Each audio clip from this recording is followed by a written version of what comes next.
Hello बच्चों, let's read the question. The question is, what do you understand by electrostatic potential energy? Find an expression for electrostatic potential energy for a system of 2 point charges. और 2 point charges वाले system की potential energy क्या होगी उसका हमें expression भी देना है। तो देखिए, इस क्वेश्चन को सॉल्व करने का हमारा की कॉन्सेप्ट क्या रहेगा। सबसे पहले हम किसको डिफाइन करेंगे, हम इलेक्ट्रो पोटेंशियल एनर्जी, इसको हम क्या करेंगे, डिफाइन करेंगे। और फिर हम उसका फॉर्मूला लिखेंगे और फिर हम उसका एक्सप्रेशन निकालेंगे 2 point चार्जेस के लिए। ठीक है, तो सबसे पहले बात आती है डेफिनेशन की। तो किसी भी पॉइंट चार्ज को, ठीक है, किसी भी पॉइंट चार्ज को, यूनिट पॉइंट चार्ज को इन्फिनिटी से किसी पॉइंट तक लाने के लिए, इन्फिनिटी से किसी पॉइंट तक लाने के लिए जो वर्क डन करना पड़ता है, ठीक है, ठीक है, और ये वर्क डन जो होता है वो अगेंस्ट इलेक्ट्रोस्टैटिक फोर्स होता है, ठीक है, against electrostatic force, static force. तो वो हमारा वर्क डन जो हो जाता है वो सेव हो जाता है, स्टोर हो जाता है as a potential energy, store as potential energy. ठीक है, या मैं कह सकती हूँ कि किसी भी कोई भी पॉइंट चार्ज है मेरे पास और ये पॉइंट चार्ज मेरे पास किसमें है, कंजर्वेटिव इलेक्ट्रिक फील्ड में रखा हुआ है। ठीक है, ये मेरा point charge conservative electric field में रखा हुआ है। तो इसकी जो भी पोटेंशियल एनर्जी होगी वो मेरी क्या होगी, इलेक्ट्रोस्टैटिक पोटेंशियल। किसी भी पॉइंट चार्ज की कंजर्वेटिव इलेक्ट्रिक फील्ड में जो पोटेंशियल एनर्जी होती है वो हमारी इलेक्ट्रोस्टैटिक पोटेंशियल एनर्जी होती है। ठीक है, अब हम जानते हैं कि जो वर्क डन हमें करना पड़ता है किसी भी पॉइंट चार्ज को या किसी भी सिस्टम ऑफ चार्जेस को अगर हमें लाना है इनफाइनाइट से किसी भी पर्टिकुलर पोजीशन में अगेंस्ट इलेक्ट्रोस्टैटिक फोर्स, तो वो किसके बराबर होता है, वर्क डन के बराबर। मतलब अगर यू लिखूं मैं पोटेंशियल एनर्जी को, वो मेरा बराबर होगा वर्क डन के।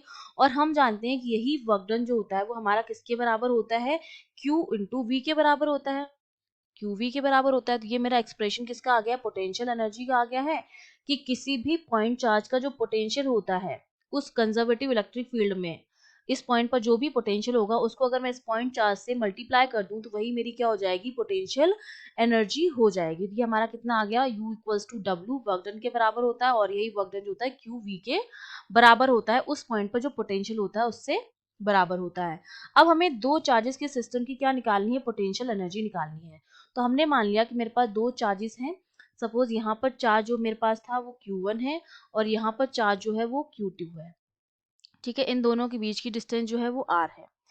तो अब हम जानते हैं कि Q1 और Q2 चार्ज ले लिए जो R डिस्टेंस पर हैं और हमें निकालनी है इलेक्ट्रिक पोटेंशियल एनर्जी। अब मैंने ये मान लिया कि चार्ज जो Q1 है उसको हम इन्फिनिटी से इस पोजीशन तक लेकर आए हैं।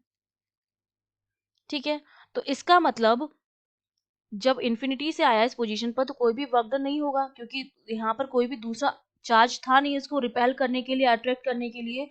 तो इस चार्ज Q1 की वजह से यहाँ पर इस पॉइंट पर Q2 चार्ज पर जो पोटेंशियल आएगा, इस Q1 की वजह से Q2 पर जो पोटेंशियल आएगा उसको हमने नाम दिया V1। वो मेरे पास कितना आएगा, 1/4 pi epsilon not Q1 upon R, क्योंकि पोटेंशियल हमारा क्या होता है, Q अपॉन R होता है, जहाँ पर K की वैल्यू क्या होती है, 1/4 पाई एप्सिलॉन नॉट। ठीक है, तो इस Q1 का तो Q1 को इन्फिनिटी से यहाँ तक लाने के लिए कोई वर्क डन करना नहीं पड़ेगा, कोई क्योंकि किसी तरह का कोई चार्ज था नहीं रिपेल करने के लिए, अट्रैक्ट करने के लिए। तो अब इस Q1 की वजह से इलेक्ट्रिक पोटेंशियल आएगा R डिस्टेंस पर, यहाँ पर वो हमारा इतना आ गया है। तो अब जो वर्क डन करना पड़ेगा चार्ज Q2 को इन्फिनिटी से इसकी पोजीशन पर लाने के लिए, वो हमारा क्या हो जाएगा, पोटेंशियल एनर्जी हो जाएगी। इस Q2 को हम मान लिए इन्फिनिटी से यहाँ तक लेकर आए हैं, यहाँ पर पहले से ही Q1 था, तो क्या होगा, अट्रैक्शन या रिपल्शन होगा। तो हमें कुछ वर्क डन करना पड़ेगा क्योंकि इसके आसपास इसका क्या होगा, इलेक्ट्रिक फील्ड होगा। ठीक है, तो इसके फोर्स के अगेंस्ट हमें कुछ काम करना पड़ेगा, अट्रैक्शन या रिपल्शन के अगेंस्ट कुछ काम करना पड़ेगा और वही हमारा क्या होगा, वर्क डन होगा और वही हमारा क्या होगा, U होगा, जो मेरा किसके बराबर हो जाएगा, Q2 चार्ज इनटू इसका पोटेंशियल V1। ठीक है, तो यहाँ से U की वैल्यू हमारे पास कितनी आ जाएगी, Q2 इंटू V1 की वैल्यू रख देते हैं 1/4 pi epsilon not Q1 upon R। तो इसको मैं लिख सकती हूँ 1/4 pi epsilon not Q1 Q2 upon R। ये मेरे पास क्या आ गई है, पोटेंशियल एनर्जी आ गई है।